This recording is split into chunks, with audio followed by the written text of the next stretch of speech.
Listen to yourself. Play it back. You've never fucking won.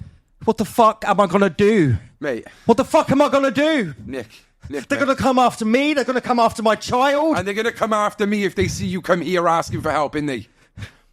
Then what the fuck am I supposed to do? What do you want me to do? Just go home and roll over and wait to be fucking shot or stabbed?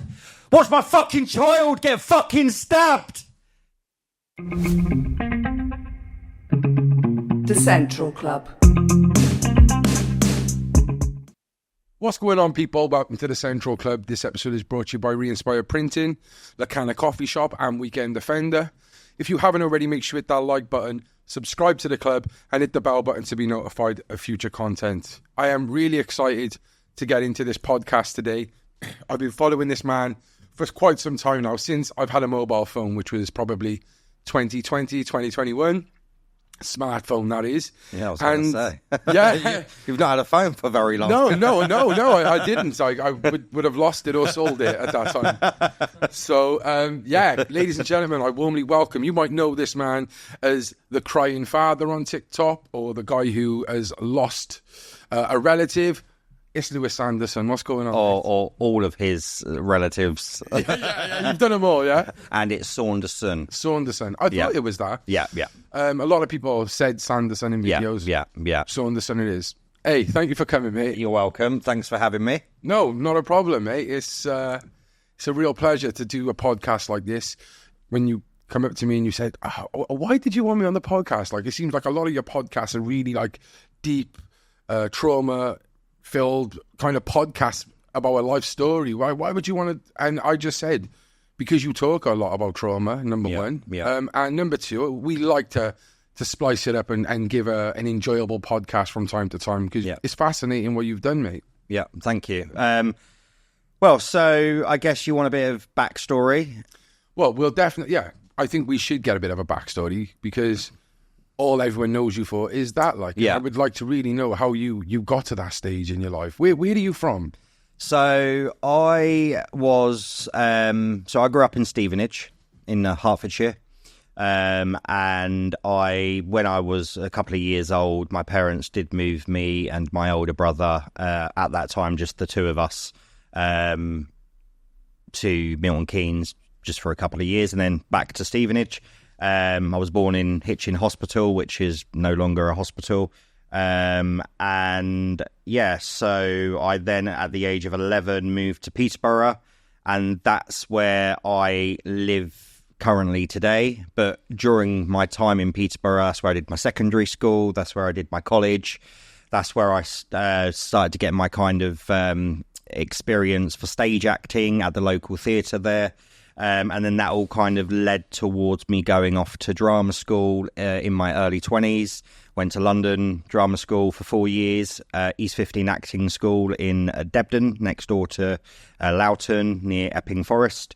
Did my training, and then for the first few years after leaving drama school, naturally got an agent, was a working actor, or mostly unemployed actor, sort of grafting and doing the audition circuits, and and then occasionally, landing a gig, be it, there was a thing, I don't know if they do it today, but you might remember from your time at school, if you went to school, I don't know your school experience, but you had a thing called TIE, which was Theatre and Education, where companies would come in and they would basically, an educational way to teach you about STDs or don't drink and drive or whatever, but they would do it in a really kind of, it's almost like physical theatre, but it'd be really funny, but then it'd have like a really dramatic turn, and it was just a good way to kind of let that sort of sink in, rather than a group of people standing up in front of an assembly and saying, don't do drugs, So I started to do a lot of that myself. I started to do a lot of TIE plays around the country. Did some short films, commercials, music videos, and then I'd landed myself a few British feature films, and then I moved back to Peterborough, because for the times that I wasn't working, London was swallowing me up, the cost of it. And, you know, I don't come from money, so it's not like I had that kind of extra support to help me through my difficult times. It was kind of, I was having to kind of do it all myself. So I came back home. And even before drama school, during drama school and after drama school, I was always still working in hospitality, you know, as a waiter, pulling pints, because it was a good way for me to still be able to go off and audition. And then when I got jobs, they were usually very flexible for me to go and do that job and then come back to the job once that job had finished. So, and I kind of did that throughout my 20s, then moved back to Peterborough, continued the hospitality. And what then started to happen was, which, you know, I knew would happen, was that I was making okay money from hospitality. I was making pretty good money from the tips in hospitality because I was actually really good at hospitality. And I guess that's the actor side of me. Yeah, I was going to say you're a very good speaker. You know, with like the you know, the families with the children and stuff. You know, I've got a lot of children, or, you know, sort of I'm uncle times 14. I've got lots of nieces, lots of nephews. I'm one of 7 siblings. I have done a lot of freelance drama teaching for children and teenagers in the past, so I've kind of got a knack with young adults and a way to communicate with them. So that kind of served me very well in hospitality for like the big group parties, you know, the big families and lots of children. So I used to really rake it in on the tips, you know, and so then I was kind of, you know, you meet your new set of friends and you're going out on a Friday night and a Saturday night and you're getting on it, and that was then kind of becoming my life, and time was going by and I was thinking, God, I'm not being productive or proactive. I'm not actively even sort of trying to get myself a new agent. I'm not even independently. I'm not even like looking for auditions to go off to. I'm just, because I'm kind of just enjoying this.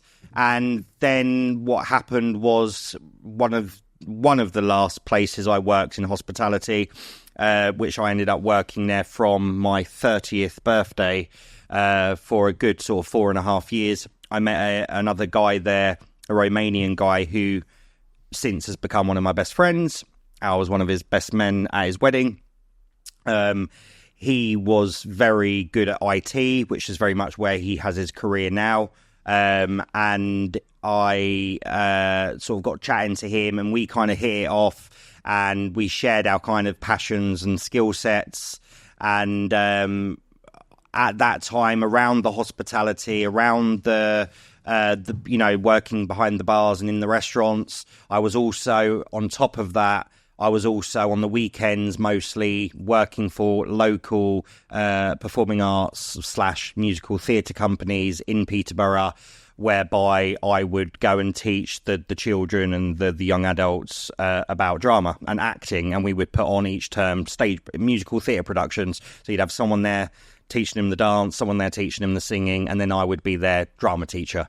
And because I've always had my passion for film and filmmaking, I realised that nobody in Peterborough was running classes specifically for acting to camera, and also giving young people an opportunity to learn about what goes on behind the scenes of the camera, with the mics, with the lights, and all of that side of things. So me and this Romanian guy sort of put our heads together, because he was very business minded as well, and we opened our own business in Peterborough, and we run that for about 4 years. This was kind of during sort of mid to late. It was actually sort of more towards the end of my 20s, going into my 30s. And we run that for about 4 years, a media company in Peterborough called Take to the Screen. And so then that's what we did. And that kind of just got me back into it all again. It got all of my kind of creative juices going again. And what we would do, the structure of it would be throughout a year, you get 3 terms, just like a child would at school. And we would start with, you know, acting monologues to camera with the young people. Then we would turn it into a duologue with a scene partner. And then the next term we would do a commercial and a music video. And then the final term we would work towards what we kind of sold as their own first feature film, which would probably be 30 minutes once all edited together. And then we used to hire out a local big screen in Peterborough at the end of that term, and we would kind of, you know, sort of treat it like the Oscars, and they wouldn't have seen nothing yet at this point, and everyone would come dressed up, all of the parents, family, and we would reveal it and have a premiere. And we did that for about 4 years, and it went very well. But what also happened was that we managed to, any kind of profit that we made, we reinvested back into the business, and that's where we started to build up all of our nice toys and cameras and lights and microphones and everything. And then what really started to happen was we had different ideas where we wanted to go individually, i.e. my business partner and he wanted to settle down and start a family, and had big career opportunities. That would mean he would need to kind of be committed full time to what would become his successful career. And for me, it was about, I want to get back into the whole business of acting. So we closed that. And also because what happened with that was it was just two of us running a business, and I'd never run a business before. And there's a lot to it, and it was all consuming. It was all consuming all the time because we were kind of doing every aspect of running this business. And then it became, it didn't feel enjoyable in the end because, you know, unfortunately it's all of the politics and the mechanics that come with running a business. So we closed the doors on that, and really I carried on for a little bit after that, doing sort of hospitality, and I finished my last kind of job, which was a little sort of village pub close to where I live, and I was working there for about 3 years, and this was right before lockdown.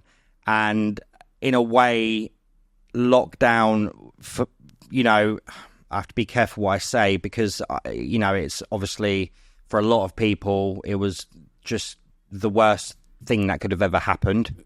You're going to say it was one of the best times of your life? Well, I was stuck in a rut, and I was, now looking back on it, I wasn't happy. And the reason for that was because I was drinking too much, because I was working behind a bar. I was working there all the time. I became very popular with the locals. They were all forever buying me beers or giving me receipts for the end of the shift to get the beers. So we were having lock-ins all the time. I was going home pissed out of my face, having 2-3 hours sleep, getting up, going straight back to work again, doing it all over again. And I even look back on pictures and videos of that time, which was only just before lockdown, and I just don't look well. And I look at those pictures and I remember how I was feeling during that time. I wasn't being creative. I was just working and drinking, working, drinking, working, drinking. And you know what they say, when you get comfortable in a job, it's hard to quit or to walk away because it's giving you your income, and you know you've got your circle of friends, and we all got on really well because it's that kind of industry where you know you're working some real tough shifts together, but then you kind of really stick to each other. But a lot of that circle was bad influence for me, and yeah, so it was quite a bit. If that would have continued, it could have really taken a dark turn, I believe. And then lockdown happened, and I'd just left that job, and then I went to one more hospitality place, but I'd only been there for a matter of weeks, and I hadn't even been put on the system, so I was being paid cash in hand. And then when lockdown happened, I didn't even qualify for furlough because I was not on the system. So for the first time in my life, I was like, shit, because I'd started work the moment I could. 16, I was working, I was earning around whatever I was doing. I was always working. And it was the first time in my life, bearing in mind this was like, you know, however many years ago it was, just before lockdown happened. And I was like, what the fuck am I going to do? I've got no income. I'm not going to be able to survive on, I think they upped it to like £300 a month for universal credits. And you know what I mean? That just doesn't do anything. And I was like, what the hell am I going to do? Because I need to do something quickly, but there isn't a lot of options because the whole country is fucking shut down. And then I sort of had to kind of go, what is going to be a really in-demand job right now, regardless of this current situation that's happening in our country and around the world? And I thought, and what skills do I have based on my past and just in my general character that I could utilise to really benefit a particular company? And so I became a support worker. And I became a support worker in Peterborough for an all-boys home with children and young adults with challenging behaviour, autism, learning disabilities and difficulties, things like a thing called ODD, oppositional defiance disorder. So really, really tough environment to work in. Where, you know, they've either been put into this home because of coming from broken families, or they've been, or because unfortunately really horrific, sad things have happened to them for them to have been placed in care, or because even though the parents love them, they just can't manage and handle the complexity of the child. And I thought, I can do this. I know I can do this because of my teaching experience and the fact that I come from a big family. And so then basically I did that all the way up until the end of last year. Worked through the company. They put me on a diploma level 3. And I also worked my way up to a deputy manager. Wow. And I've done that for the last, I think it was about 4 years, from the very beginning of lockdown all the way up until the end of last year. And but obviously about a year ago, I started to start having my success with my online content. And then by the end of last year, because I was exhausted in the job and I was working 24-hour shifts and sometimes I was doing 5 of those shifts a week, you know, and when I was not working, I was just dead. I was sleeping. And so what life was I having, you know? And again, that same feeling of what happened to me during that time when I was working behind that pub, I felt like I was falling back into that in terms of coping mechanisms. So then I was coming home exhausted from either just being exhausted and depending on drink, or because of some of the stuff that I had to see and to handle and to experience and to manage. What I've always done as a person, because I've always been the kind of mentally strong one within the family that people have kind of leaned on when they've needed support, is that I let it build up and build up and build up and build up until it finally breaks me. And then I'm a mess, you know, mentally, physically, emotionally. And so I basically could see these patterns, these negative patterns happening. And what was also happening was they will always offer a free counselling service within a job like that. And I was never using it because you just think, no, I'm fine, you know, or some stuff that I would have to go through. Maybe I've been up all night, you know, having to, you know, restrain somebody. I've been spat in my mouth, I've been clawed, I've been hit, I've been kicked and punched and whatever. And then the next morning, and then one of my other young people who's maybe 8 has run away from home. So I'm dealing with the police all night trying to find this missing young person. And it just got to a point where it was like, well, that's the job. But actually what it was doing was it was having a real effect on me. And then taking it home with you. Yeah, and so I was taking it home with me, and then I was kind of becoming quite withdrawn from people, and I wasn't okay, you know, but all I would ever say is, yeah, I'm fine, I'm cool, I've got this, you know, because I was good at my job and I always wanted to be seen as being good at my job, and I didn't want to show that side of what it was actually doing to me towards the end, because it was almost like accepting defeat and showing weakness. And So I just kind of put on a brave face and I just continued, and I was making good money in that job. And then I was making good money on TikTok and YouTube. So I was making good money everywhere, you know. I was working hard, but my bank balance was the healthiest it had ever looked.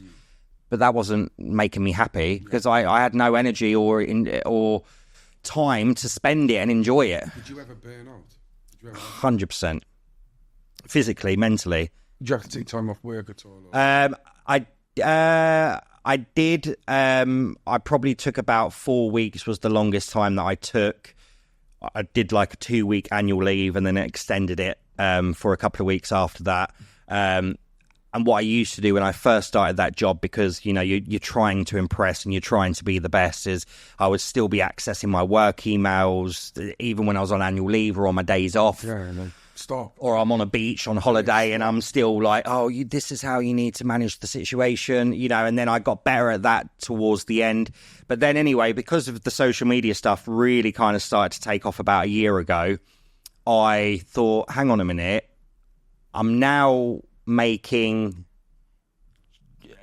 the same amount of money, if not sometimes double, sometimes triple to what I'm making like each month on TikTok and YouTube to what I'm making in this job that puts me in an environment for 24-hour shift patterns, either 4 or 5 days a week. That's having a mental effect on me. That's withdrawing me as a person and making me start to need to depend on drink and things to keep myself relaxed and happy. But if I stop that, or at least pause it, I'll have more time to make more content, which will make more money. Yeah. And because I was at a point where I was like, I've got a shot here where I'm on the wave and I've got a shot to really ride the wave. But in order to ride that wave, I need to have all my time to do so. And so you imagine the content that I put out when I was in that job last year, or for the last 4 years. So what I was dealing with mentally and emotionally in that job, and then on my days off, the very little time that I had and the very little energy that I had, I was then creating this really traumatic content. When I look back on it like that, it's probably not a healthy pattern. But probably where a lot of that was coming from was me releasing it from, it was almost like therapy, releasing it from what I was experiencing in that job. Yeah. Because I'm not going to contact a therapist and I'm not going to sit down with my family and start bawling my eyes out, although I know I could, and they would support that and listen and help. But I don't want to be a burden on them because I'm the strong one, you know? They lean on me. What would you say then to someone who is going through that position now? Because, you know, with the Central Club, this podcast, I work full time. I do this probably 2 times out of a month. And I always ask that question, like, the money we get through TikTok or YouTube is sometimes the same as my wage, you know? Like, sometimes it's more, sometimes it could be less, a little bit less. I know if I take that leap, it would, you know, I do love my job and it keeps me grounded, but, you know, one day I would like to probably take that leap full time with this, and you know, it would probably definitely work, but what would you say to someone who's probably going through that now? Like, well, I think you have to, people, you know, people weigh things up differently. People have their own kind of tactical approaches. For me, it's about really having time and space to think about these decisions before you make them. And also, you know, your most trusted people in your life that you know have got your back, who love you and only want the best for you, and have a bit of a brain to give you some really good, honest, sort of educated advice. Go seek out their advice, but it's got to come from your heart and what you know and believe is right for you. But certainly don't ever put all your eggs in one basket. And for me, I'm still a qualified... You could go back... I'm still a qualified deputy manager for a children's home. And I never said goodbye. I'm never coming back. I said I just need to take some time away to see where I can take this other thing in my life.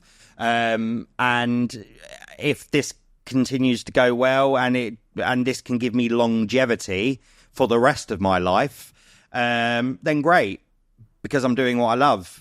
And I can enjoy it more now, because when I'm not doing this, I can actually be happy, have time with my friends, my family. But I would never, never say never. I would never say, oh, I'm never going back to that job ever again. Just like I would never say I'm never going to be a waiter again. I'm never going to serve pints again, because you just never know. And the problem is with social media and content creators and influencers and whatever you want to call it, is that, you can get cancelled overnight and it can all go away. Mm-hmm. And then what have you got? So you might need to go back to work. Yeah. This is work, but you might need to go back to that thing that you left because you wanted to. Of course. This. But what I would say is, it's about knowing what self-care, is very important, and it's about knowing what, relaxes you and sort of puts your mind at peace. And, for me, quite simply, I like to have a nice long hot bath, bit of reggae, glass of wine, some Radox, turn the lights off, put the candles on and just soak it all off for 2 hours. And I come out of that bath, I feel mentally, physically relaxed. I feel great, do that once a week, or, obviously exercise, go for a jog, go to the gym, whatever it is, that is your thing. You've got to make sure that you're taking some time for you throughout the weeks, especially when you're running really busy schedules, especially with me doing something so, in terms of the content that I produce, it's so deep, it's so emotional, it's so dramatic, it's so traumatic that I need to have times where I'm like, today I am not doing anything related to creating that level of drama. Because yes, it's acting, but it's got to come from somewhere, and I'm still playing out those, if my child is dying or, whatever it may be, I want it to feel real and authentic. And the only way that I know how to do that is to really try and embody and put those emotions into it. And that is taxing, And sometimes I come out of a video when I've done my last shot and I can't shake it off. And that is how I shake it off, when I'm covered in blood or sweat or snot or tears or whatever, I go and have a nice bath, then watch a comedy on Netflix and get a good night's sleep and wake up the next day, new day, fresh start, So I think that's answers your question. Yeah, no, really, really, perfectly well. I think you've really painted a picture of your life before. And just one quick question before we get on to the TikTok stuff and the YouTube stuff. Those times when you was a waiter or a bar staff tender or whatever you call it. Yeah. I've actually done it myself with an agency. I loved that work, actually. I loved it as well. It cultured me in many, many ways. Yeah. Did you ever call yourself an actor during them times? Yeah, of course, yeah. It's a thing, when you get into taxis, and they always want to know your whole life story, and they, that'd be great on running podcasts, taxi drivers, because you'd never met them before, and they'd pick me up from my work home, the children's home, and it's like a massive home, and every time, is that your house? How much does it cost to run that house? They're so nosy for that information, and there was a period for many years where whenever I got into a taxi, it doesn't matter that I was working in hospitality or this or the other. What do you do? I'm an actor.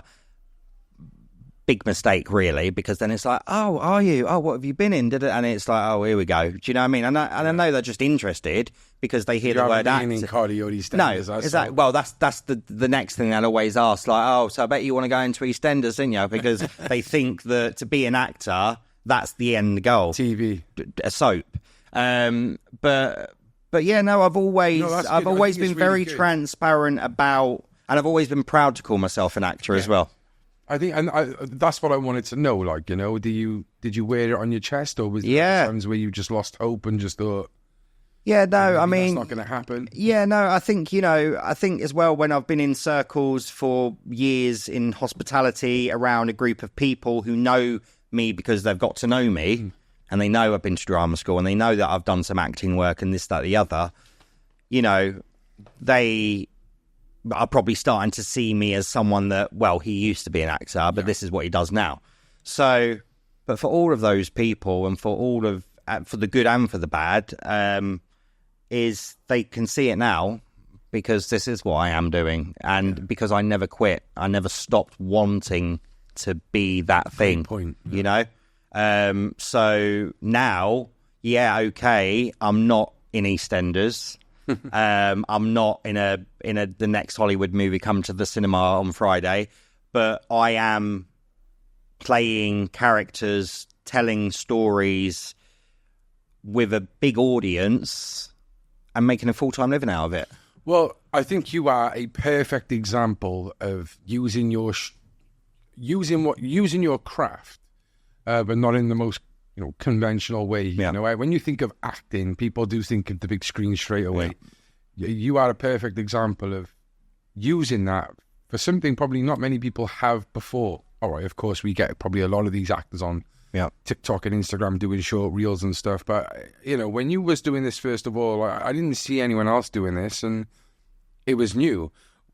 Did you start this around the same time as the lockdown thing? Yeah, so, How that happened. So, lockdown, it was quite funny, really, wasn't it? Not lockdown wasn't funny, but TikTok, how it became just so popular during lockdown with people that it kind of, you would suspect the app, the target market audience for the app to be, that was kind of using it pre-lockdown anyway.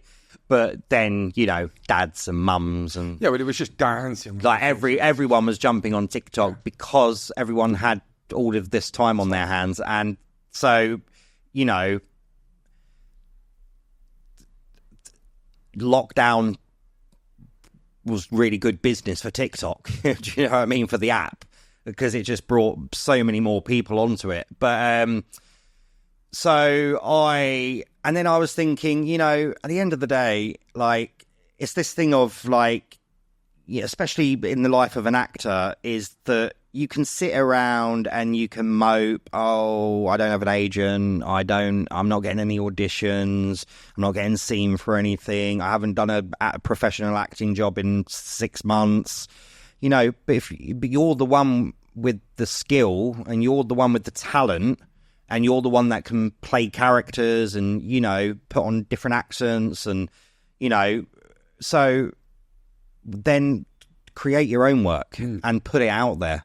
I mean, it's something really, even with what I do, I mean, I try and make little polished films out of it all, but even there's the self-tape aspect of being a professional actor, and sometimes you have to, I've done it before, I'll get a script for something back in the day when I was auditioning a lot, and this is the part that I'm going to be auditioning for, and it's a little monologue, and the instructions from the casting director or whatever would be to learn it, set a camera up somewhere, make sure the lighting's nice, make sure it's framed nicely, and obviously learn it and deliver it to camera, and then send that tape off to that casting director. And then that casting director will have probably 150 self-tapes from various actors, and then the director and the producer and stuff will sit there and watch them all one day and go, yeah, he's the one we want, she's the one we want. That's kind of what I'm doing now, but for my audience, rather than trying to get a gig in a movie or whatever. Yeah. So, although and I think people could pick that up still. Yeah. Someone could come across and go, do you know what, I like him. Yeah, exactly. Exactly. So, it's really, I've not kind of done anything new from that point of view. But in terms of, certainly now, I mean, the kind of the progression of my content, now, there's makeup, there's special effects, there's backdrops, there's, I really try and scale things up to make it like, more impressive visually. Well, I got to say, the one that you've pinned to your Instagram and TikTok, the astronaut one. Yeah. That is, I think, from going back to probably some of your first ones. Where you're just in the woods with the shirt on. Yeah. To actually putting the props in place. Yeah. It does look... Because also it's about, I've got to keep my audience attention. And in terms of the themes, it's I'm in a lane. I've put myself in a very specific lane. And what lane would you say that is? What lane? Trauma? Emotional, hard-hitting, traumatic. I'll get the scream in there. The tears will always be there. But it's how many, and I've got like over 200 videos on my TikTok, for example. So and every one of those is tragic storylines. So it's like, what can be the next tragic storyline that I haven't told. Yeah, it must be so. Tough. I'm fucking going to space now. Do you know what I mean? Because it's like I've got to be like Interstellar. It's like Interstellar. Yeah, I've got to be thinking outside the box, but keeping things fresh, keeping the audience engaged. You could switch genres though, couldn't you? You're still in the same niche, the type of thing you're doing, but you could switch it, could you? In terms of happy tears. Well, you look like you really want. The thing is, so many, even from the loyal fans, even although they are super loyal fans, even they'll say in their comments like, just please, Lewis, give us just a happy video or give us happy tears or whatever. But, the thing is, it's like, I could put myself out there, I could script something and make it kind of light-hearted and funny and stuff, but it's going to flop. Because the algorithm's not going to support it for starters. Because it does feed off negativity. and also, the algorithm really supports my content on TikTok and Instagram now. In the past 2-3 months on Instagram, I've kind of went from 300, 400, 500 followers to 124k followers. In a quite a short period of time. And I now have the algorithm clearly supporting my content on my reels, and that's to do with times and hashtags and descriptions and audios and all of the mechanics behind it. But it wasn't up until a few months ago. I could post a video on TikTok and it'll get 10 million views overnight, and I'll post the same one on Insta Reels and it'll get like 300 views. Crazy. And I'd just be like, why is the Instagram algorithm just not supporting my content like TikTok? But it does now, because I've had some big hits on Instagram. So that's just brought all of this kind of traffic to my Instagram channel. But with sort of comedy stuff, like the way I look at it is, if it's not broken, don't fix it. If it's working, stick at it, and it's working. And I'm typecasting myself. I'm putting myself in a box. I've put myself in a very specific lane, but it's working. It's working. It's working. And it's giving me a good living. So why do I want to play around with that and mess around with that? Yes, to show more variety as an actor, I get it. To show that, all this guy can do is scream and cry. And okay, if that's your opinion, that's fine. Because I'm telling hard-hitting, powerful stories. So they're always going to have similar emotions, but just different scenarios. And one day that might stop being supported by the algorithm. One day that might start making my loyal fans go elsewhere because they're just sick of it now. They just can't. They've seen enough. But until then, I'm going to continue. Yeah, you could review it anytime soon. And where I'm trying to change things up is, for example, the one that I posted last Friday, where I'm the police officer and I have a little nap in my home gym, and then I wake up and I've been tied to a bomb and it's going to go off in 90 seconds. So I have to quickly make a phone call to say my goodbye to my parents before the bomb goes off. So I'm trying to be more creative with the concepts. And people would say, that was very like Nigerian Bollywood-esque. Yeah. Crazy stories. Yeah. They're things that people love. Like, people do love that. Yeah. And I say go for it. What's going on, people? I want to introduce you to Cardiff's best kept secret. This is what we call a head shop, or some may call it a coffee shop.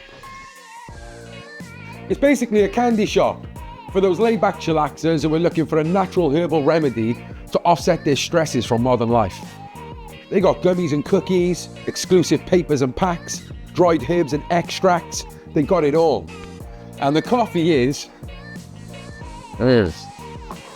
delicious. That's a pound, Babs. So head on down now to the Canner on Woodville Road, Cardiff, for your CBD, your coffee, and your good vibes. No, I don't smoke.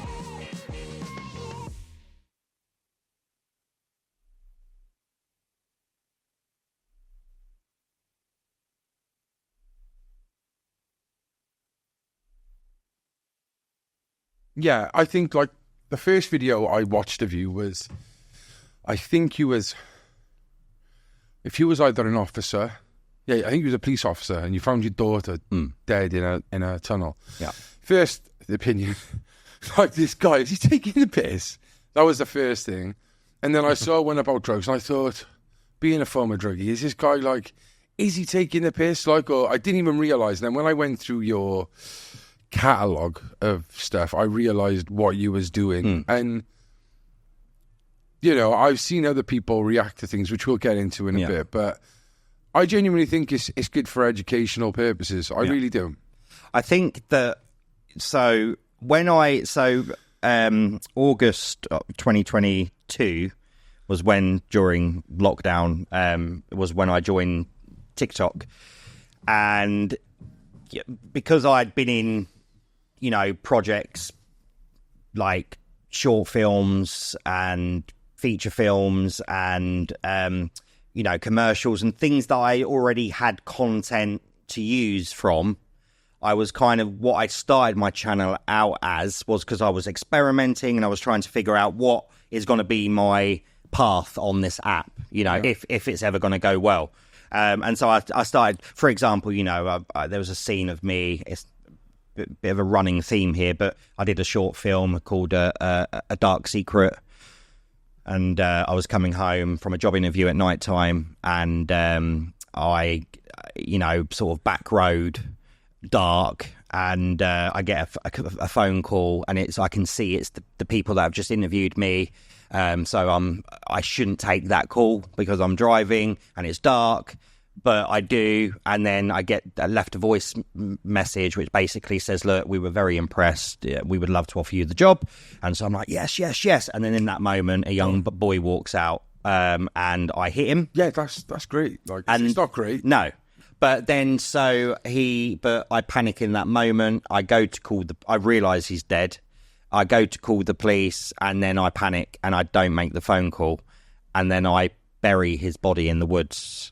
And that's like a true story. You know? Yeah, and then a year later, I meet a woman who is at this park, and she's got an older nephew that she is kind of caring for, and he's falling off the track, you know, in kind of the wrong crowd and drink and drugs and whatever. And me and her fall in love, and we end up moving in together, and then I become a really positive role model for the nephew, and I help him sort of get on track and get into education, and they move into my house, and then at the end of the story, she's sorting out some stuff in the attic, and she comes across some boxes, and there's lots of newspaper cutouts of the boy that went missing, the boy that I buried. And she confronts me with it and says, you know, why do you have so many cutouts of him? Why do you have so many cutouts of my son? And it ends up being that it was her son that I then went on to fall in love with. And then I confess it all and explain what's happened. And then they say to me, we want you to take us to where you buried him. And I take them. And as I'm digging up the body, the nephew stabs me and buries me. And that was just a concept that I came up with. And it's called A Dark Secret. So there's a moment. I assume they keep the secret as well. No, we made a sequel to that. This was all done under This was all done under Take to the Screen Media Company when we weren't doing stuff with the kids. Like, we were using it to go like these were the girl and the boy. The young lad's become one of my best friends. Also, Bartek, Polish guy, and Asher was. Both of them were working in one of the restaurants, and that's how we got friendly. Yeah. And I said, look, guys, like, this is what I do. I've got all of this equipment. I've got this script. Do you want to play these parts? Let's do it. And then we ended up making A Darker Secret, where at the end of A Dark Secret, my hand comes out of the ground. And then in A Darker Secret, I go on revenge to basically take them both down. And then there's a big fight at the end of the second one with a gun involved, and me and him are scrapping, and I'm holding the gun, and it goes off and it shoots her in the stomach, and then the nephew turns around and says to me, "Do you know what you've done? She's pregnant with your baby." Wow, so it's just like one after the other. So then he stabs me in the neck, I die, she dies, and then the nephew shoots his brains out because he's got no one left. And then the last shot is she opens her eyes, so she might survive. And then we were going to make a part 3, but we never did. That's mad. Which would the third part would have been the darkest secret. So it was like giving me like Rise of the Foot Soldier vibes there, when it was like Rise of the Foot Soldier 55. But the reason for telling you that is because this is always how my brain's worked in terms of storytelling. Yeah. So there was a moment when I first buried him in the first part, and the boy that I knocked over with the car. And if you just like highlight these clips on your reels with no content, it's going to sound like I've murdered someone, isn't it? Yeah. As in Lewis. Yeah. Has murdered someone. So I buried him. I just finished burying him. We're going to put this on the trailer and anything else. Yeah, and people are going to be like, "Oh my God, what the hell?" And then anyway, so I fall to my knees and I scream in the air. So I was doing it back then. Anyway, going back to what my content was when I first joined the app, was I used like a 5-second clip of that, me falling to my knees and screaming, and then I put a scenario. I put when your workplace refused to put the aircon on during a heat wave. Yeah. And that's what I was doing to begin with. I was taking little... Recycled media. You already had turning them into memes. Exactly. And that's what I was doing. And then they would go... You know, I'd like... going viral with it? No, but I'd post it, and then sort of I'd be like, I'm not going to look at the... I'm not going to learn. And then 2 minutes I'd be like, how many views has it got? And it'd be like, on 300 views. I'd be like, oh my God, it's going viral. It's got 300 views. And then it would kind of just sit on 300 views. And I'd be like, I don't think that's very good. And then, so what happened was I was doing that. And then I would, start experimenting with, like disaster movies, tsunami movies, and things like The Impossible and, hurricane movies, and where you got really dramatic clips. I'd start taking some of those clips, putting them on my TikTok. And then I put some dramatic music over it, and I started doing a bit of that, and some of those started doing well. Without you on them? Just like famous movie clips, really dramatic, emotional movie clips. Okay. So there was always a bit of a theme with where I was going with everything, like the drama, the pain, the emotion. And then November 2022, so I'd only been on the app for a few months, I was off to see... What's your followers saying at this time? Not a lot. I don't even think I was on 10k followers. And I had this famous monologue that I'd done that when I run my YouTube channel as Take to the Screen, I'd put it up on that, and it's on 12, 13 million views now. Or even back then it became viral. What's that, a long and video? That was the long video. Wow. This was before we were speaking. Big numbers, huh? This was before, this was during the running the media company Take to the Screen. This was before kind of reels were so popular. Yeah. And it's Father's final words to his dying son is how I titled it. And it's from a famous movie, John Q, with Denzel Washington. And in the scene, Denzel Washington has to hold up the hospital because his son is in need of a heart transplant. Otherwise, he's going to die. And because his work he's not qualified for the health insurance to have for his son to have this operation. He's a desperate man. And so and this is Denzel Washington, and this is what he does best, this really kind of dramatic stuff. And he kind of holds the hospital up, and he's got no intention of killing anyone. He just wants someone to get the heart and to save his son.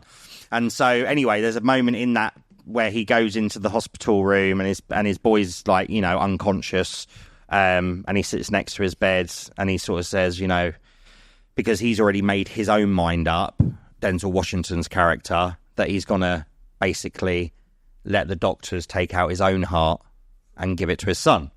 And so he's basically saying to his son this dramatic monologue, which is, look, son, remember, I've always loved you.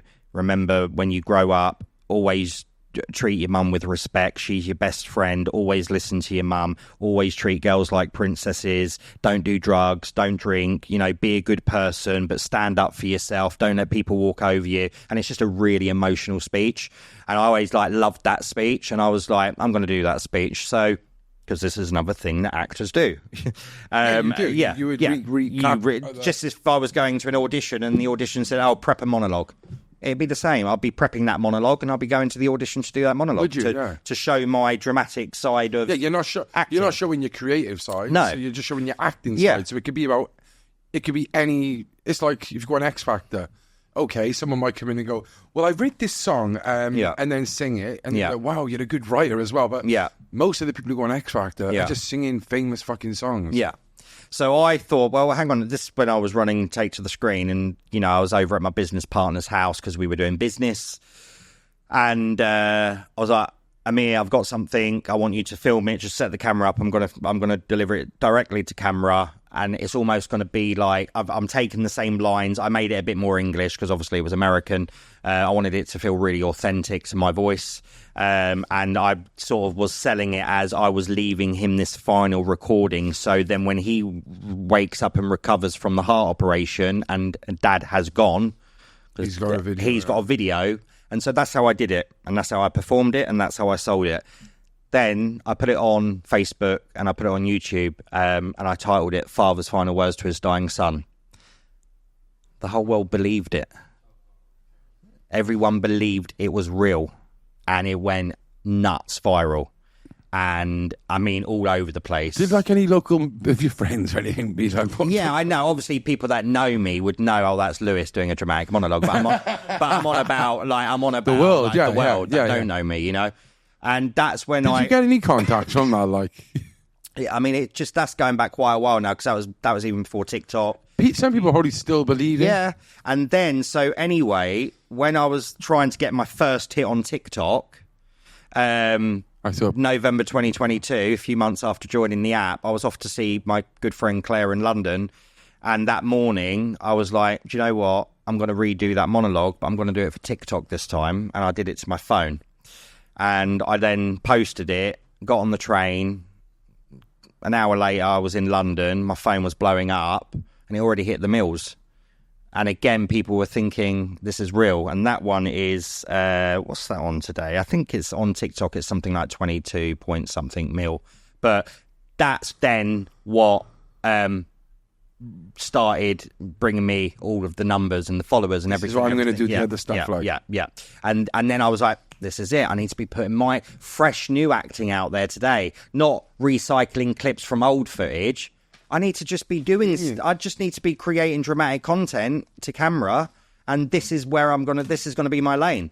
And that's basically that's what I did. How do you come up with the videos? Is it a process? So 75%, I like to make a point about saying this because obviously there will be a lot of people that watch this podcast and they will be like, he doesn't come up with all of his own ideas. He takes so much of it from movies and TV shows. And that's true, I do, but not so much of it, but some of it. So 75% of it is going to be my own original concepts. And then 25% of it is going to be taken from TV shows and movies like, you know... Lost Boys. Yeah, well, wherever there's a dramatic moment where it's either one character or two characters in a scene, in a gritty, in a dramatic TV drama, or in a dramatic movie, and I think I can do that. I can do that level of emotion. And then I put it out there, and people will be like, "Oh, this is from this movie," and it's like, "Yeah, because I'm also recreating famous movie scenes." You're allowed to do that. I'm allowed to do that. And sometimes I'll change things and names and change the words a little bit and make it a bit more British or whatever. But I'm not putting out that content going, no, I came up with this, because I'm not thinking people are stupid enough, especially when I'm taking some scenes like the one from Basketball Diaries, for example, Leonardo DiCaprio, something that has become a very famous movie scene. I don't expect to do the same lines, put it out there, and for nobody to clock that it's from a movie. Yeah. So I'm not trying to cover up that fact. Well, that is, like, even watching that, like, I knew it was a recap, but I was like, what's he doing? Yeah. Like, it's about drugs, but it is educational. But so, and another thing, and it's a very as well, famous so meme. when I first started to take off on TikTok with the content, I was doing the awareness angle. So, drug addiction, loss, love, heartbreak, grief, mental health. Did you do a gambling one recently where it's like... Was that like a sponsor? That was a sponsor. It was very good, though. Yeah, that was a sponsor. It's better than your Chris Camaras or go and gamble and all that. Yeah. He was actually doing an educational thing there where I think you win on one. Yeah, did you lose on one? I lose on one, then I use the app, and then I win. No. Yeah, because it's really good, mate. They just wanted the famous moment of falling down to the fact. Yes! Exactly.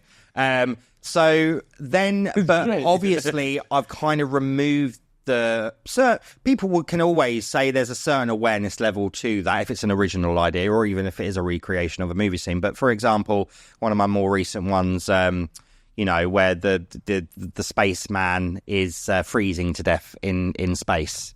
And he's literally freezing to death, and he's saying his last words because there's been a technical issue with the spaceship and whatever. And I've done all of like the cold makeup effects and stuff, and what is that really showing awareness of? Because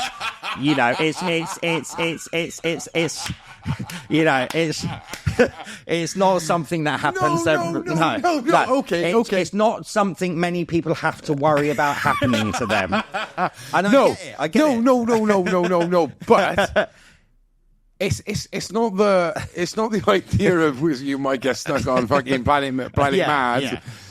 But it's to show the love you have for... True. It's the same with, how many police officers are falling asleep on a weight bench and waking up strapped to a bomb?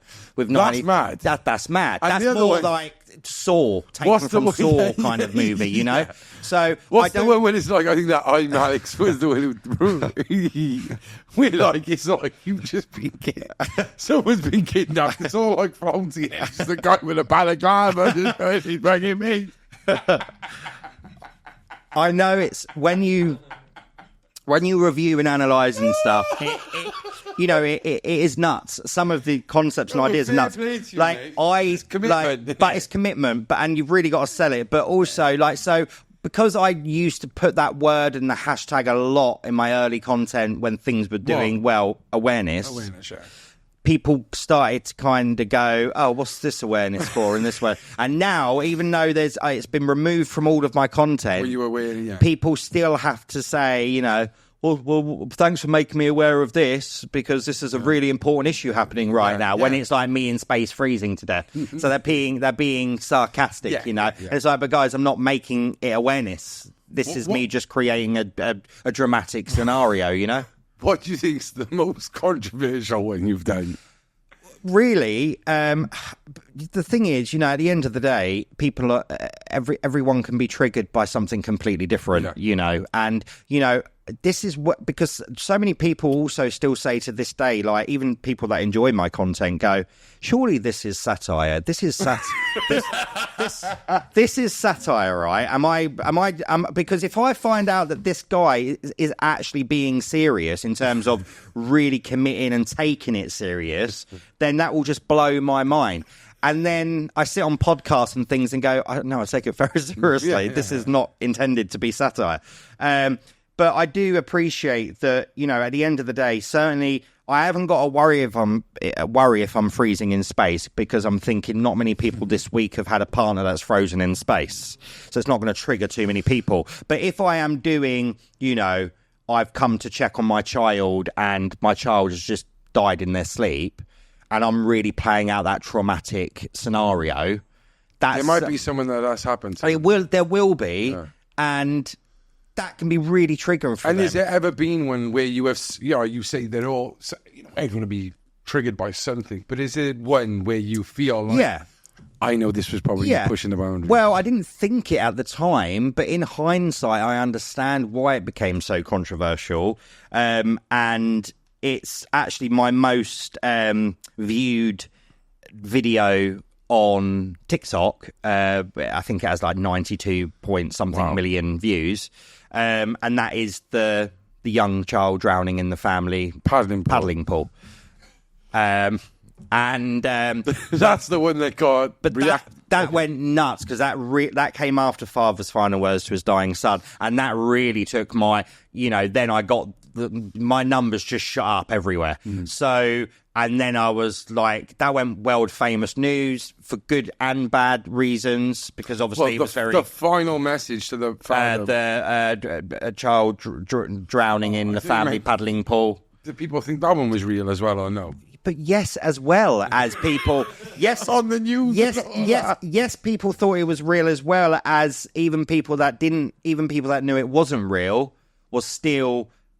I get it. It's upsetting to see, because in that opening shot of me holding a child, you sold it quite well. You're going, you're running out with the ulcer. Is he holding a real like? Well, let's explain that then. But so people say that's your son. But that went on news around the world. That went on Lab Bible. It went on Insider. It went on Yahoo News. It went on Daily Mail. It went on to the New York Post. I mean, this was everywhere. But all of those stories wasn't saying, like, news just in, like, have you seen this video that's real? All of those stories were saying, like, who is this TikTok actor? And it wasn't on the dark web, was it? It was on TikTok. Yeah, exactly. But what always blew my mind for the people that believed it was real was there were camera angles, and it's like, come on, guys! Like, I'm not gonna, I'm not going to, like... Put a soundtrack in the background. I'm not going to actually drown my youngster. I mean, he's actually my nephew, because I don't have a child. But I'm not actually going to drown them just to get a big hit on TikTok. I was making... And that is what I call a very good awareness video. It is. Because so many people as well said, well... For all of the hate you might be getting, and for it being so controversial, it's certainly done its job and served its purpose, because it's travelled the world and everybody's seen it. Yeah. And actually, I didn't think that a child could drown in so little water. My man said you could drown in the depth of a cup of tea. And I didn't know that a child could drown that quickly, unattended, like just a matter of seconds. Yeah. And so it did do its job. Yeah, of course. But what I had to like during these news reports and these interviews and all of this coverage and the hate and everything, I just had to keep explaining that, well, I wouldn't have 25 different camera angles. I wouldn't have a moment if that had happened to me in real life where I then made a film out of it and had me jumping in slow motion. Do you know what I mean? It's filmmaking, it's sound design, it's editing. Yeah. And I had to explain, like, yeah, but then you're holding him. And obviously not everyone's going to understand the mechanics of filmmaking, but even so, you're holding him and you're letting out that scream. Like, surely your nephew would have been like traumatized by that. And I then had to start. I then had to start taking people through the mechanics of what I did. So what had happened? What did you do? So what happened was, this was last summer.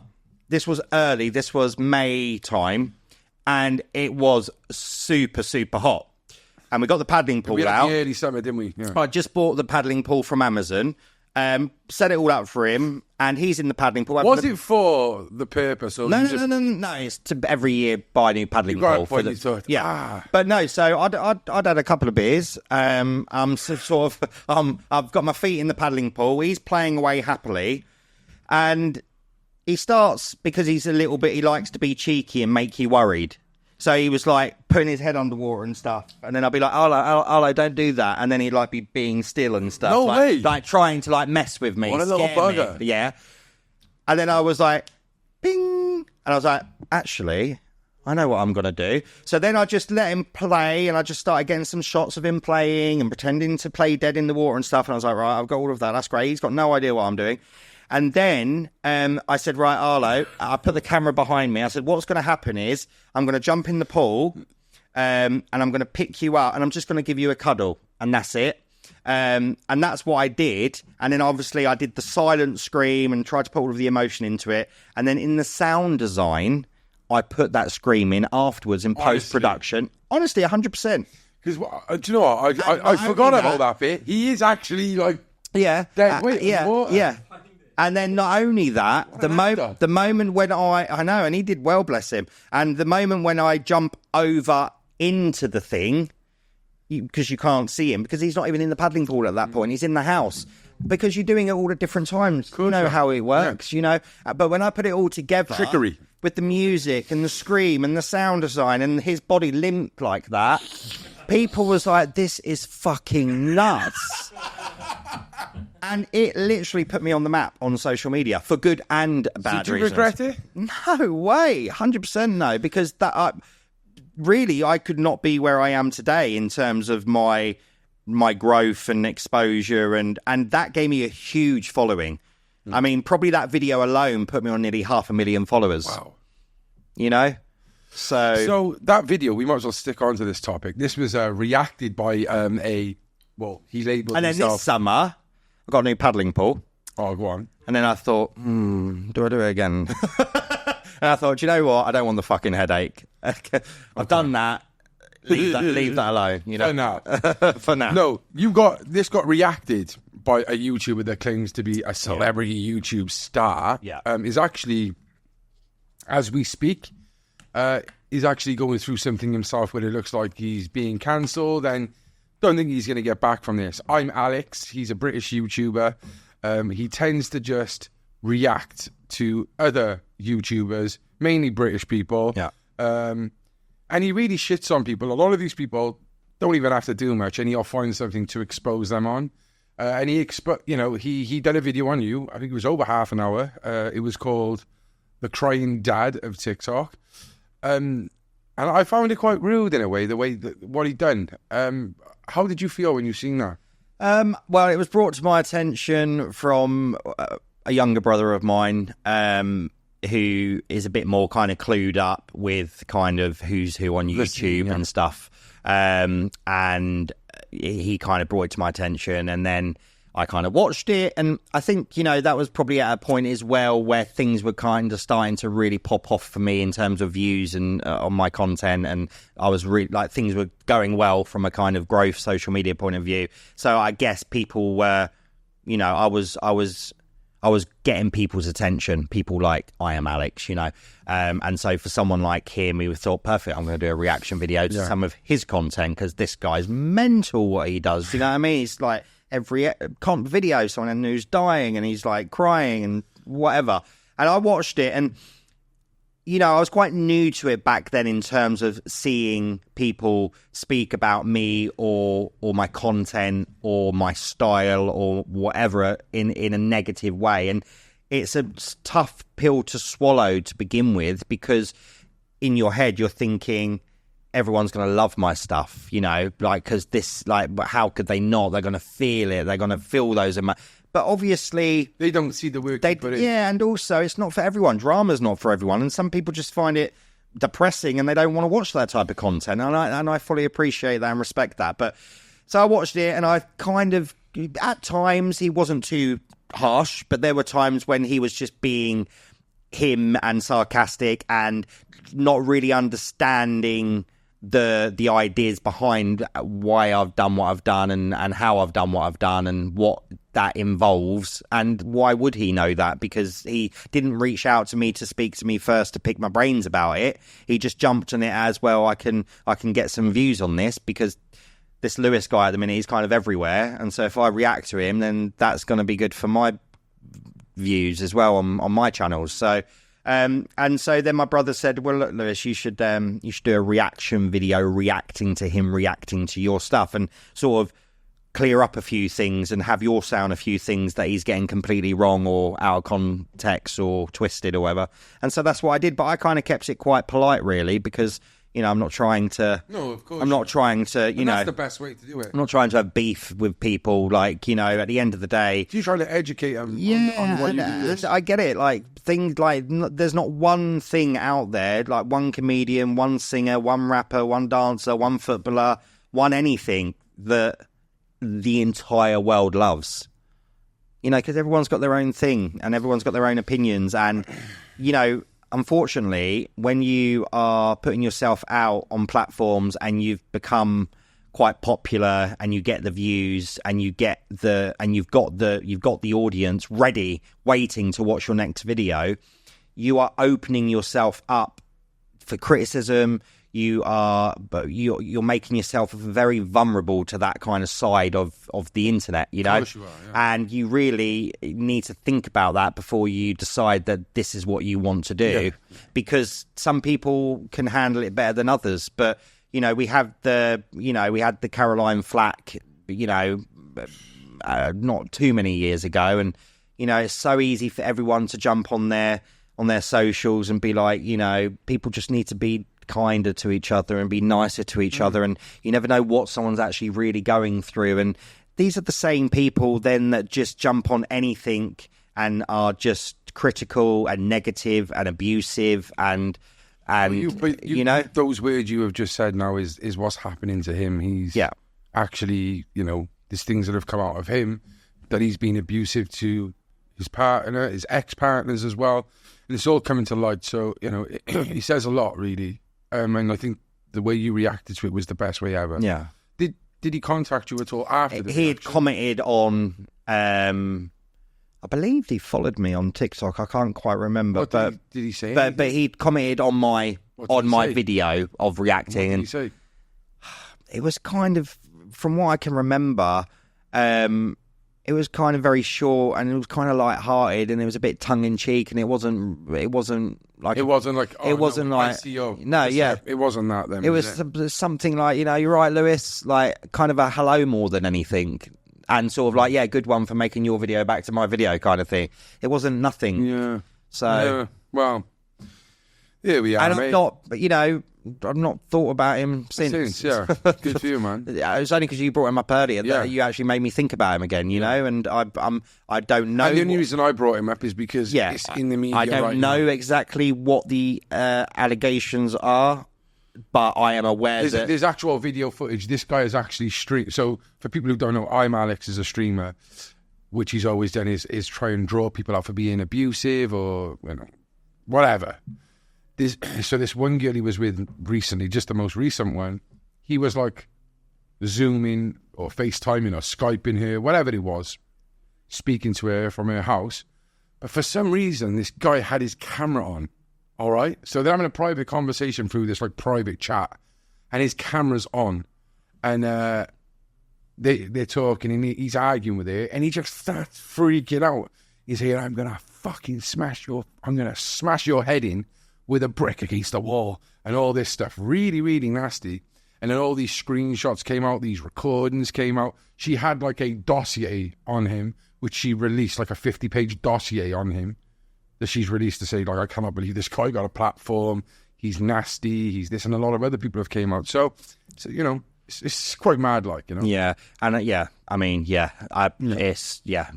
But he would not have been mentioned on this platform if it wasn't for that. So, no, cool. But I understand the link. Yeah, thank you. Because obviously, he reacted. Any big followers, like anyone like who you work with or follow you? Yeah, I mean, I've got some... I got asked this recently, actually, and you have to understand as well, like, I never like sounding arrogant because I'm not an arrogant person, but I just have to kind of spit the facts. But 124k followers on Instagram is, you know, it's not 500,000, it's not 1 million, it's not like huge, but it's a healthy amount of people it's good, mate. Following. Yeah. I ain't sitting through 124 followers to see who's following me. Do you know what I mean? 1.5 million followers on TikTok. I'm not sitting through 1.5 million followers to see who's following me.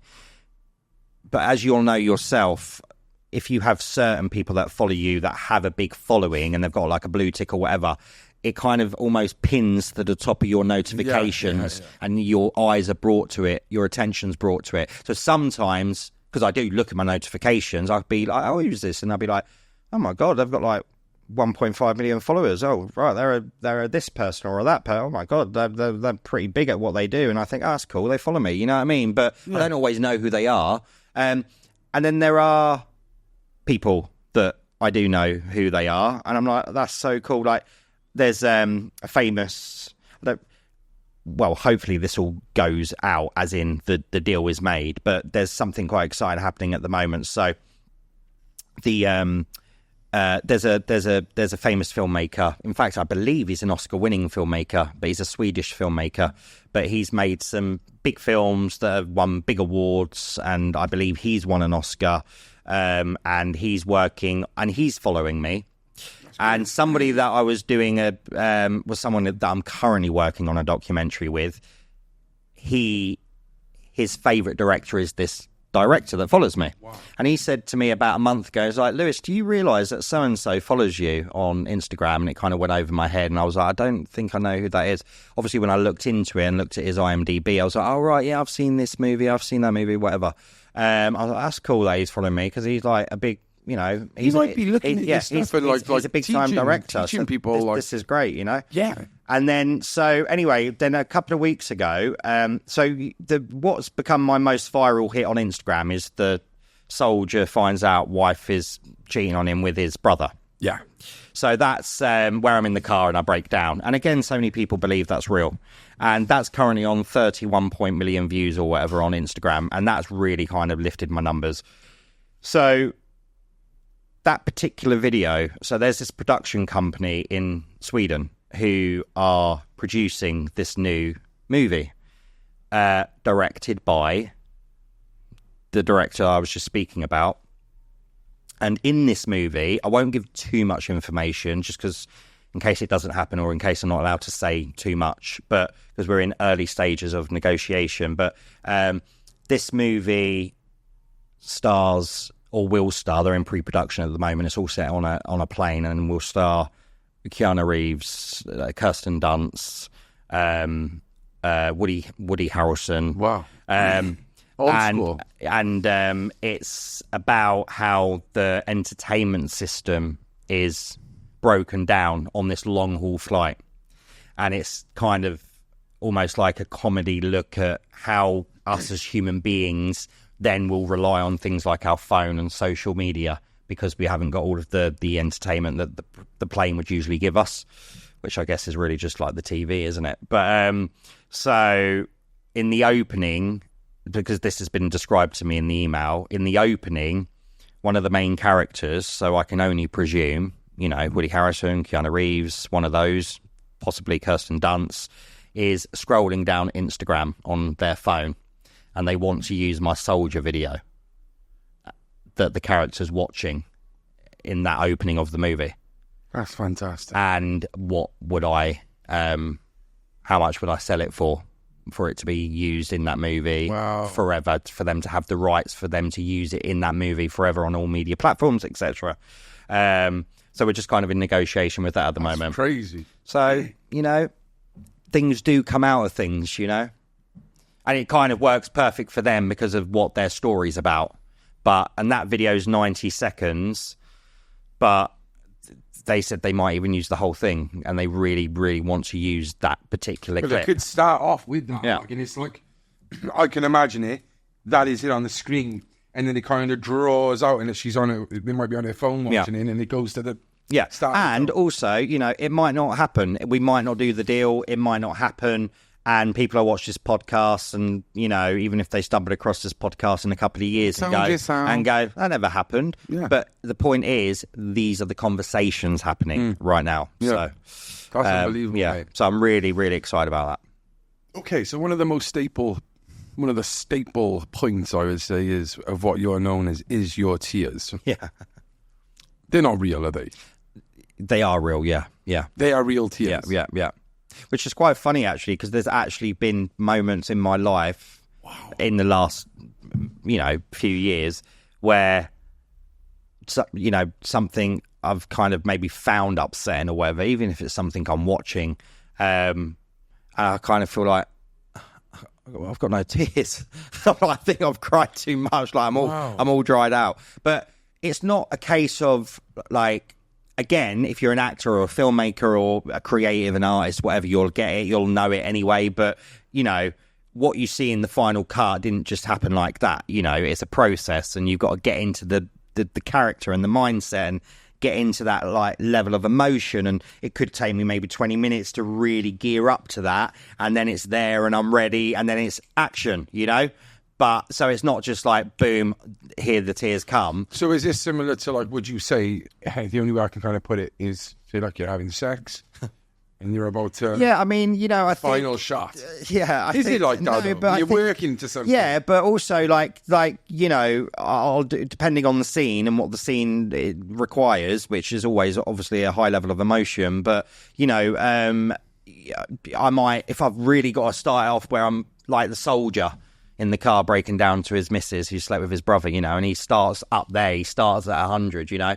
I might have to like run, that was like, you know, it filmed in my street. I might have to run up and down the street a few times really to get my blood pumping, really to get my adrenaline rushing through my blood. And then I'll be thinking sort of, you know, things that have made me sad or things that make me sad, and really try and get into the emotion. And then when I know I'm there and I'm ready, I'll get in the car and then I'll turn to my brother who filmed that particular one and be like, right, Joey, go. And then he'll say action and then I just go, you know. And then usually... Do you film that on a phone camera or through the app straight away? All through the phone camera. Yeah. And then I film it. I edit everything on CapCut. Yeah.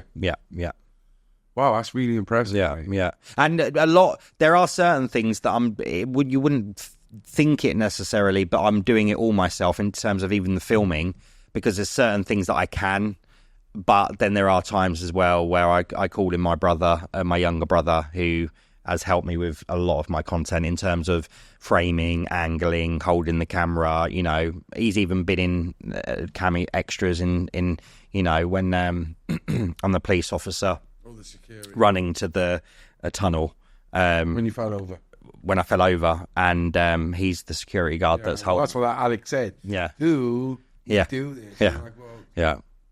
If you're a mate, you would. Exactly, and if you're a family, you would as well. And it's funny because I hear that you haven't got anyone who would do that. Yeah, and also, you know, I've heard a lot of people say, you know, negatively, like, well, the fact that is if he's using friends or family members, the fact that they would even say yes to something like this is even more disturbing. And it's like, no, because people are just uncomfortable. Yeah, with it. yeah, you know, it's yeah. not even that. No, it can be uncomfortable if it's something that you're triggered by. Yeah, of course. But like, you know, I don't think it's cringe. But or like, you know, the comments like, yeah, like even on Instagram, you know, like, oh yeah, your parents must be really proud of what you're doing with your life right now, as in they know that I'm an actor making dramatic content, and I'm thinking, yeah, my parents are incredibly proud. I just sent them off on a really lovely holiday, which was my treat, and they couldn't have been more proud. You know what I mean? Because I'm in a position to be able to give back and to help. Yeah, exactly. You know, and like my parents aren't going, oh Lewis, this is way too cringe for us. They're like, you're killing it. Yeah. Do you know what I mean? They're proud. Keep getting us the lines on. They're proud parents. Yeah. My siblings are proud siblings, you know. Yeah. Obviously, my little nieces and nephews that are still very young, I don't sit down with them and go, do you want to see this week's content? Because I don't want them watching stuff that traumatic. Here's a question for you. Your niece or your nephew who is in those videos, have you ever thought like, oh, maybe when he's older he's going to see this? Well, to be honest, he's just chilling around.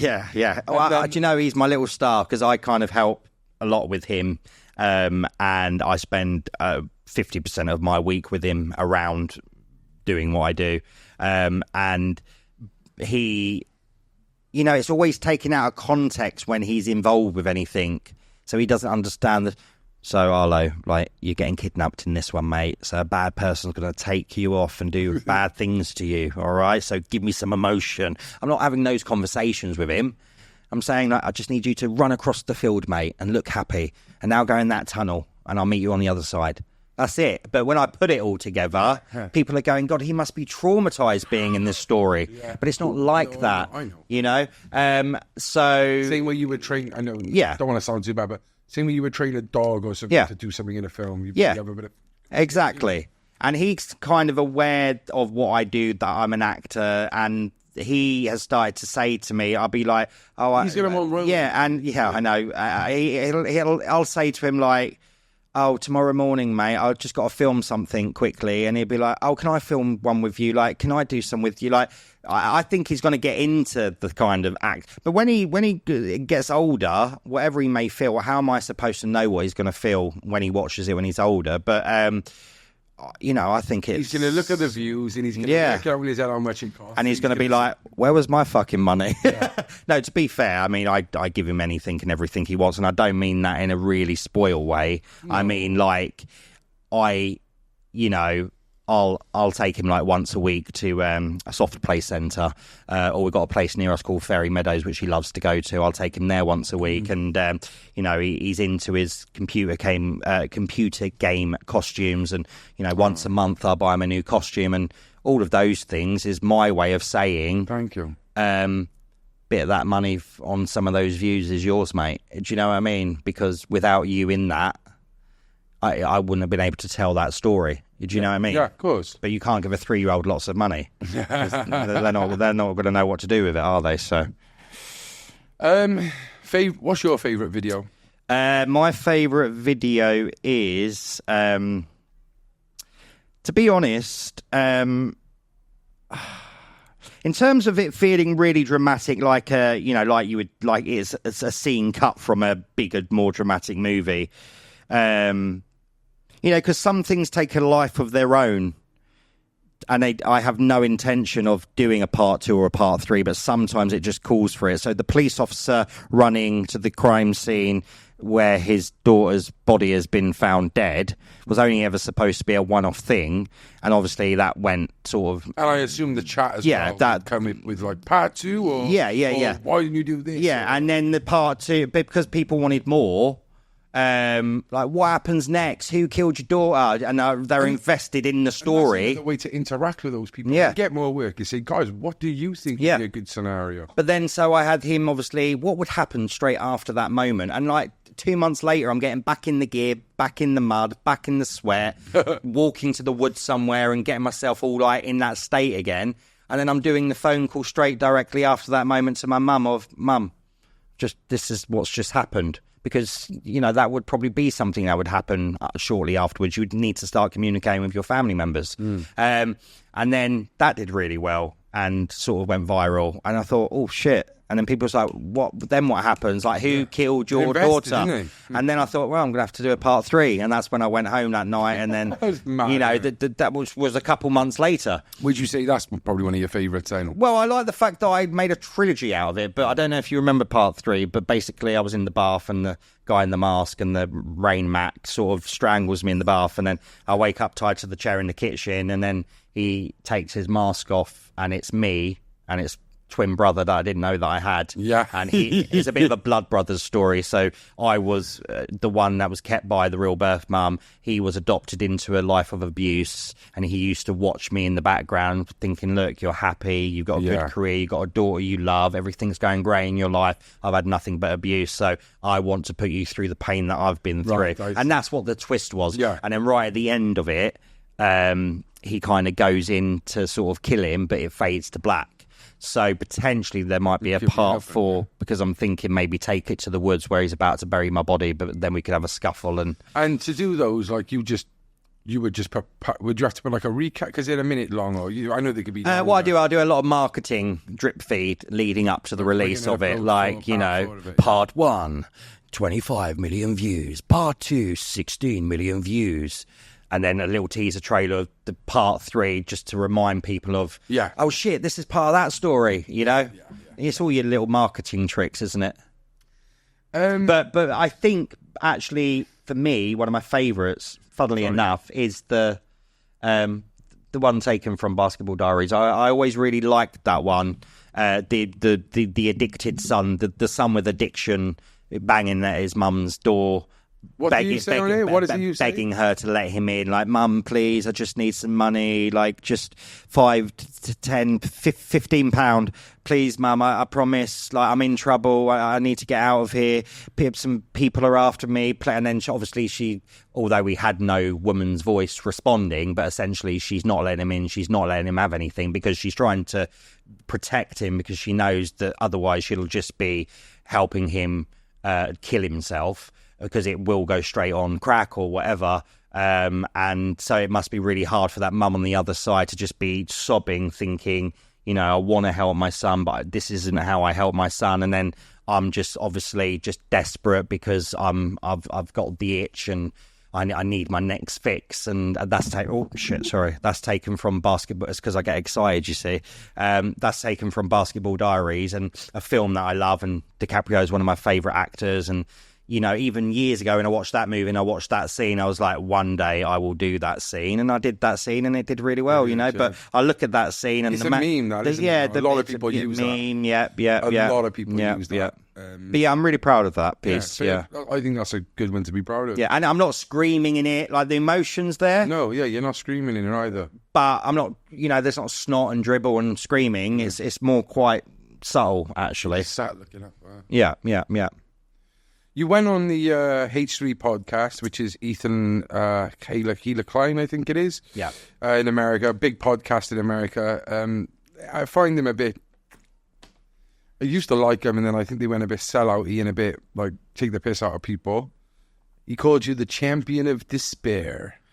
What was that like going on there, and what was the reason for it? I think they had been watching me for a while, a year or so, and I'd always be getting sent from obviously all of their different platforms, TikTok, it might be, or Instagram, it might be just a reel for a minute or 3 minutes. On YouTube, they've done like some half an hour long form segments about, my content, whatever. But they just seem to be watching and reviewing me a lot.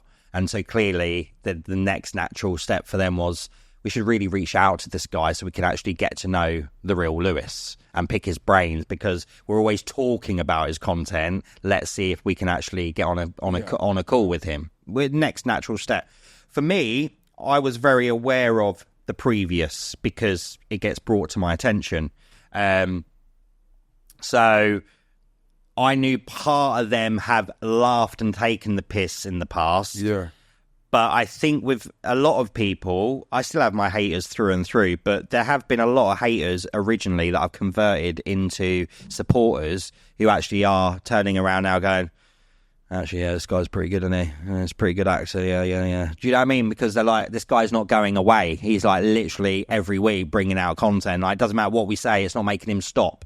Do you know what I mean? Like, so either stop watching it, support it, or don't be negative, but whatever. But, at the end of the day, I just thought from a kind of strategic business point of view, it's all about profile. Yeah. And I know they're a popular podcast with a big viewing. So why wouldn't I? And also, that gives me that opportunity to clear a few things up and set the record straight. And I don't know if you watched the full thing, but again, I stayed very nice and polite and wasn't trying to be like, oh, I can't believe you said this, I can't believe you got that wrong and you've been taking the piss about this. And do you know what I mean? I just kept it real, kept it polite, because, again, I want to show the real me, and I'm not that other person that's trying to start beef with people the moment I can get into a chat with them, because in the past they've laughed at a bit of my content. Do you know what I mean? Like, it's about having the opportunity to be able to clear things up and explain things in more detail. So then when people watch it, they kind of go, oh, right, okay, yeah, now it all makes sense, rather than, who is this fucking guy? Do you know what I mean? Yeah. So no, I know it was quite nice to talk to him as well, to be fair. So yeah, no, that's fair enough, mate. You've yeah, I don't know what's going to be next for you. I know, like, before as well, like, you've done some, like, random, like, adverts. You was in a taxi with Mikel Arteta, who is obviously the Arsenal manager. I think he was Arsenal player. Yeah, he was an Arsenal player back then, yeah, because I think that was about 10 years ago, wow. Yeah. You looked a bit younger. Yeah.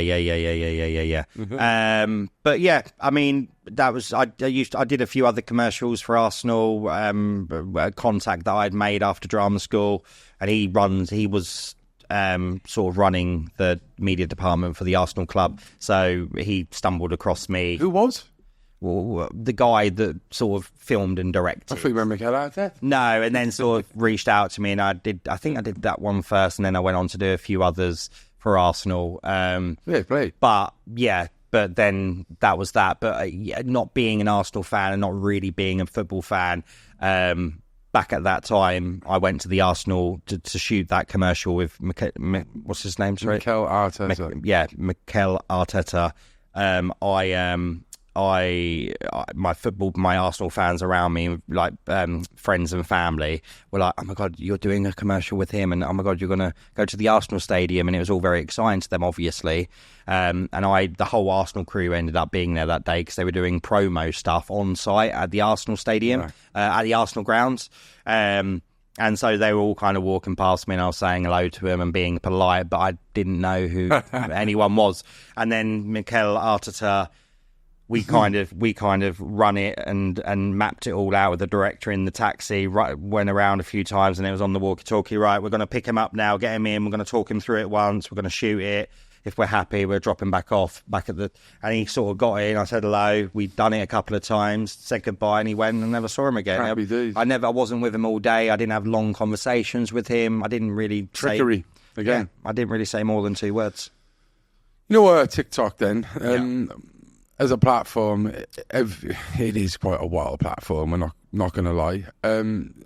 Have you had any other collaboration with any of the TikTokers, or have you reached out, or have anyone reached out to you? So I did a collaboration with Astrid Wet. She reached out to me. This was a little while ago now, and I met up with her. At that point, she was living somewhere different to where she lives now. So I kind of went out to her and met her team. She was lovely, accommodating. I'd said, how big's her team? I don't think that was the full team on that day, but there was 3-4 of them around her on that day. But she, proper lovely place, offices downstairs, running all of her kind of socials and doing all of that. Right. But she was just so lovely and down to earth and really sort of happy to meet me. It was lovely to meet her. I'd said to her beforehand, because she said that she wanted to get some content of me with her doing the kind of falling to the knees and screaming, like reacting to her football team losing or whatever. So she wanted some kind of sort of fun football content stuff for her socials. And I said, well, that's fine, and I'll do that for you. But then I'm going to want you to be in one of my dramatic scenarios so I can use that for my platforms. And so I did so that night she'd put me up in a hotel near where she lives because we were finishing late. And I'd already knew this, so I'd already wrote the script around a hotel room. And then her sort of manager and herself and me went to the hotel that night to check me in. They came into the room, and then that's where we shot my piece of content with her, which was, we're celebrating our 1-year anniversary, and we're laying in bed, and she basically tells me she's pregnant, and then I'm obviously over the moon and say, right, let me go and get us a drink, a glass of champagne to celebrate. And then as I exit the room, there's a shooter in the hotel shooting off, So, and then I run back into the room, and I'm like, there's a shooter, but we're on top floor, so we've got nowhere to get out. And I'm like, look, listen, I'm going to go back out there. You need to hide. Get on the phone to the police. Tell them what's happening. I'm going to see what I can do. And then I go out and I get shot.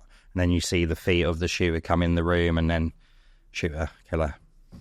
Fucking hell, eh? What was she like with that? Like, brilliant. So up for it. Smashed it, I thought. Yeah, wow. She was really excited to try it, to be dramatic. And then there's been, since then, to be honest, there's a few... There's a few good collabs in the pipeline. But the problem is, one of them lives around here, so it's the travel distance, and two of the others, and all three of them have very good social media followings, but they live out of the UK. So the way we're going to have to do it is we're going to have to do telephone calls. The one who lives here... As in telephone calls, as in, I'll write something dramatic over the phone. Yeah, and then you'll film yours on your end. I'll film mine on my end. You give me your footage. He's the person from Wales, then, okay? No, he's Emotions in Life. It's 1.8 million followers on TikTok. You've probably seen some of his stuff, to be honest, because he does everything based around mental health. Okay. And he's the guy in the car that's always kind of giving the kind of dramatic, emotional speeches about, to the women and stuff, like, don't let a man tell you're useless or this I mean. He really goes for it, and he's really passionate. He reached out to me. He wants to do a collab. It kind of makes sense. It's going to be a good collab because of his emotion and his passion, and we can come out and sound really good together. Have you ever been cancelled on TikTok? No. Any of your videos on the video creator again? Oh, yeah. An original... Yeah, well, no, more so too sensitive. Always get... Why would it be that our clips are always getting pulled up for an original content when it's our content? Why would that be? I don't know, because it is original content, isn't it? And if you're using any audio from the TikTok audio library or the Insta Reel library, then that's there for you to use. Yeah. So I don't know why that would be. Sometimes I don't. A lot of the times I haven't used the audio. Do you think I should be using it? You should be, because even if you say you've edited your podcast today and then you want to use 3 minutes of me for a reel, but you'd already had a bit of your own music on that edit, that's your music, original music, you can still put a trending piece of music underneath the video and silence it. And the algorithm will still detect that piece of audio that's trending, which will just help lift the video. I see. Thank you. I'll be getting a lot of points off you, Lewis. Yeah.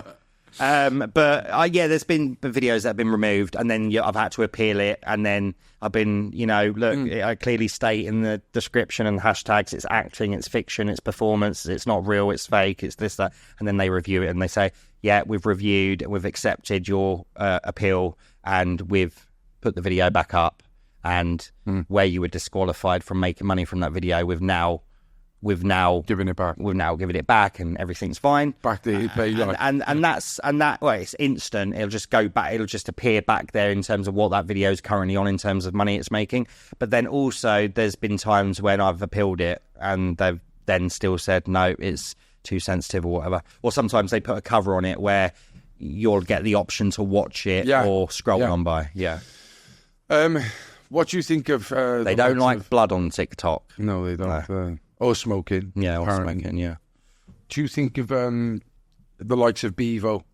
Do you think his, like you have found a way to be, consistent and longevity to come into play of this?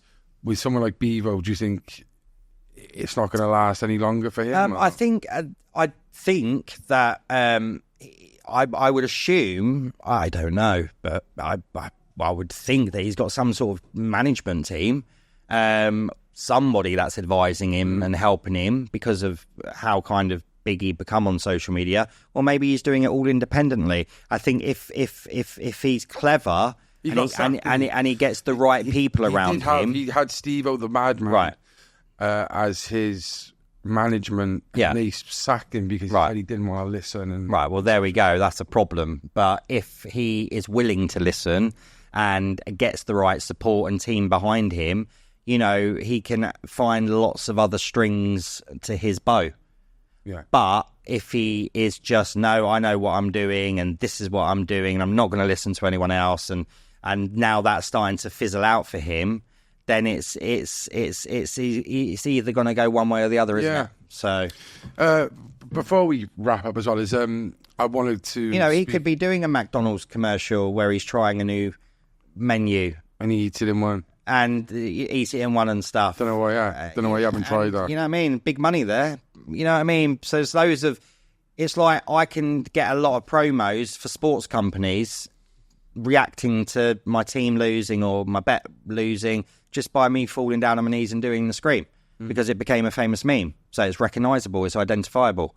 He can do the same. But again, and I've now got a new management team in place, and these are the conversations we're having, brands I want to work with, brands I don't want to work with, and where a 3-year plan, a 6-month plan, a 2-year plan, and where what's the end goal, and these are the conversations we're having. So we're mapping it all out together, and then they're using their contacts, I'm using mine. But if he's trying to do it all on his own, then, it's tricky. Because if you get really big online, you get to a point where you're going to need extra support. You're going to need a team. Have you got a team? I'm building my team now. Tino. Hi, Nick. Listen to me. I need your help. Something bad has happened. Listen, I know this is a bit of a long shot, but I'm really relying on you right now. I've just... Spit it up. I've just been playing poker with the boys. And I lost. Everything. What do you mean by everything? All our money. Everything, every last penny. Mine and Kate's money is gone. It's our life savings. I lost, and then I still owe them more money. They said if I didn't give them the money, and I didn't get the rest of the money to them by midnight tonight, they're going to come to my house. How much you talking? Listen, I will pay you everything back, every last penny, all right? I swear to God, I promise you can trust me. But if you don't help me, I've got nowhere else to go. I've got no one else to ask. And what do you expect me to do? They're going to fucking hurt me. They're going to hurt Kate. They're going to hurt Ricky. I need you on this, please. 75k. Fucking hell. I don't know. 75k. I don't know what else to do. They're not fucking around. They mean business. I need your help. I swear to God, 2 months maximum, I'll be able to get you the money back. I can play more poker. I can win it back. I just... Listen to yourself. Play it back. You've never fucking won. What the fuck am I going to do? Mate. What the fuck am I going to do? Nick, they're going to come after me. They're going to come after my child. And they're going to come after me if they see you come here asking for help, innit? Then what the fuck am I supposed to do? What do you want me to do? Just go home and roll over and wait to be fucking shot or stabbed? Watch my fucking child get fucking stabbed? Listen, I can give you 25 large, and that's it. That's all I got. Listen, if you can just ping me over, I'm going to have to go and see if I can... You've really fucked up this time, mate. I'm going to have to go home and... Maybe if you just give me the money, I'm going to go home, I'm going to speak to Kay, I'm going to get Ricky, whether I'm going to send them to their parents. Just please send me the money. How much? Right? The 25. That's all I got. That's all I got, mate. I have to sort something else out. I don't know what to do. I think they followed me. I think they know that I'm here. What? You what? Sir, if you can just give me the full 75, please. Just the fuck's that outside? Just the full 75. Who the fuck is that outside? Listen, I don't want them to come in here and hurt you as well. I just need the fucking brought money. Him here, didn't you? Please, I am begging you. Just give me the fucking money. What the fuck is wrong with you? This is my life. It's both of ours now, mate.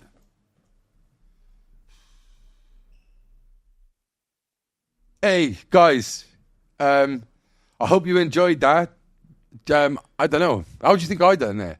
I thought that was great. Yeah, no, I mean, natural. Once we got you to stop giggling, it was,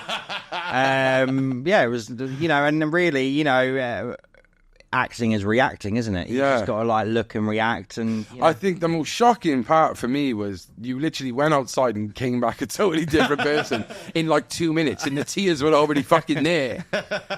Mate, you're a good actor, mate. I gotta give you that. Cheers. Thank you, I appreciate it. And also, it's kind of muscle memory as well. Yeah, so it's kind of course. I've got to get into that serious mode now, and it just What any future plans? What have you got in the pipeline that you would like to share with the people? Well, I've got a promo coming out soon. So I did a video for them, a dramatic video for them, but wearing some of their items. So a luxury brand, Marc Jacobs, based in New York. So I've got I've got a video coming out for them. And then hopefully, potentially, this movie, I could get myself an appearance in that. Or one of my hit clips from Instagram could be appearing in that movie, but we're still in negotiation and communication stages.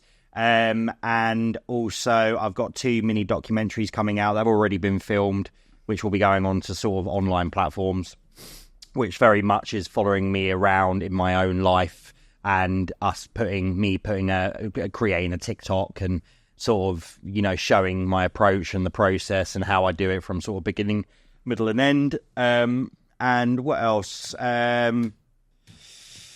Yeah, I've got a couple of other sort of potential promos and things for brands and things that I'm currently, I say me, but now me and my management are currently of in talks with and negotiations and stuff. Well, no, and then got that, just on top of that, just lots more content will be dropping very soon. I'll be dropping a new video either Friday or Saturday this week. How often do you? We didn't say at least 2 videos a week I like to put out. So so you're making big numbers and probably decent money, but you're not banging out 4 a day. No, because it's for the type of content that I do, it's too much to be emotionally, yeah. And it's the setups and the costumes and the props and the backdrops and the different locations, and I'm doing the majority of it. I'm doing the filming, the editing, the writing, the performance, the marketing, and it's time consuming. Yeah, it takes time, although I do have quite quick turnarounds. I don't linger on stuff for too long. I kind of know what I want before I go into it, and then when I feel I've got what I need, I just kind of put it together and put it out. I'm assuming there is some weeks that you might put 3 out, or depending if it was easier. Yeah, and also if I had in my back catalogue right now 10 videos ready to go, you'd bang them out, would you? I'd bang them out more than 2 a week. But I tend to kind of, what you see me put out as my next video will be what I've probably filmed the day before. Yeah, and then I shake that off, and then I put out my next video. I make my next video, learn it, perform it, edit it, put it out. Then I make my next video, and so I don't make sort of 10 videos and go, right, which one am I putting out this week? Well, it's like we buy time with ours rather than we should be making money. We're like, we got 10. That's 10 weeks to get more. When soon it'll get better than that and more consistent. But hey, look, I know we got to run because it's been 2 hours. You missed your train, and the car's going to stay in Cardiff. Hey, final message to the people. Is this one still on, Harrison? We do it with all our guests, even with a positive message, maybe even a classic Lewis act. So thanks for watching. I hope that this has given you some different sort of opinion of who I am, and that, actually I'm just a normal guy. A bit about what we discussed during the podcast is, don't be cruel, be kind, don't be nasty and horrible to people that you know or don't know. Just be a good person and positive thinking. And, take care of people, be nice to people, look after people. And, if you don't understand something and it's not for you, you don't need to be aggressive or negative or put a label on it. Just leave it and move on to something else, Just, be a good person. It's a great message, Lou. Lou, thank you again so much for coming down. Hope you enjoyed this, guys. Please give it a share, go follow Lewis, and stay central. The Central Club.